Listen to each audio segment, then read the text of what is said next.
Hi everyone, welcome back to another video from Crazy Gamer. In this video, I'm going to show you how to buy coins in Words with Friends.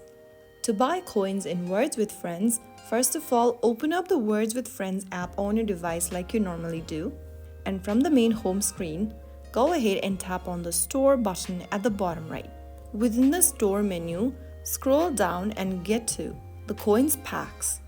Choose the coin package you want to buy and tap on the package.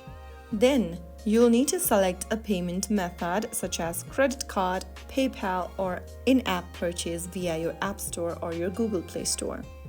Go ahead and follow through the prompts, enter your payment details, and then confirm your purchase, and the coins will be added to your account. And right after you do that, you will be able to purchase coins for Words with Friends. You can buy coins in Words with Friends to unlock boosts, power-ups, and more for your next word challenge. If the video was helpful to you, like, share, and subscribe for more of these tutorials. I will be back again with the next video. Thank you for watching.